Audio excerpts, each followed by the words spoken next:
Good morning, my friends, and welcome back to the Morning Mindset. I hope you are ready to get your mind aligned with the truth of God this morning.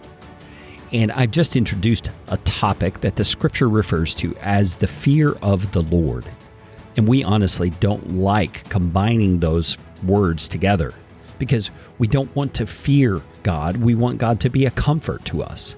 We want Him to be a solace for us when we're grieving or sad. We want Him to be a strength for us when we're weak and unstable. And the ironic thing is that the scriptures teach that when we fear the Lord, those are the things that come about. And it comes about because we are believing God to be who He says He is. And we're bringing our thinking and life into conformity with who He says He is. And that's a hard thing to do sometimes.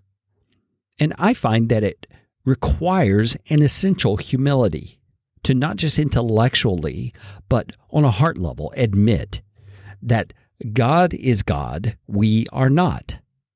And what does that mean practically?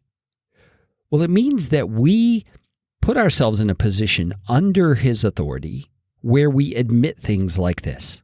We say, God, you have the wisdom to do what is right in this situation, not me. You have the wisdom to put into place and into action a plan and a sequence of events that is best for the big picture of not just the people involved in this situation, but the world as a whole. You see, if we give some thought to the fact that all of these events are going on in the world right now regarding a virus, regarding people being in the hospital and government shutting down and all of these kinds of things, and realize that the thing we say as believers is that God is in control of all that. Just taking that concept and following it through brings us to the realization that there are millions and billions and gazillions of interrelated relationships between things and people and circumstances and events that we as human beings could never decipher and never understand.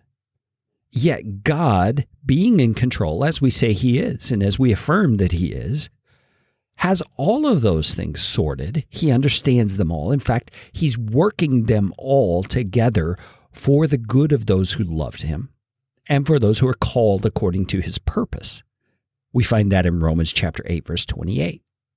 And so, my friends, do you see, our faith becomes more strongly rooted when we embrace God for who He says He is. He says He is that God who's in control of all circumstances and who is ordaining them to bring about His good purposes. And when we personally face the difficult time of being diagnosed or confirmed to have coronavirus ourselves, or our child is confirmed to have it, or an elderly parent is confined to a nursing home without the ability for us to visit because of coronavirus, I mean, you can just fill in the blank with your current circumstance. And we begin to see that if we can embrace the truth about God for who He really is, there's a lot of the load that we get to release. We get to take that deep breath and that sigh and just let it all go because we know the circumstance is indeed too big for us, but it is not too big for our God. And we may be a little fretting and concerned about the circumstances that are before us, and we should be because we need to have compassion for the people that are in it and love them well in the circumstance.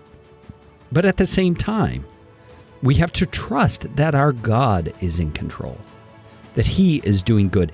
And we not only have to trust in it, we need to come to a place where we delight in that fact. And we rejoice in the good that He's doing, even though we don't understand it. Friends, tomorrow I'm going to tell you a story from my own life that started me on the journey to learning this. And then we're going to dig into a scriptural example to see how it looks in the real circumstances of life. Won't you join me?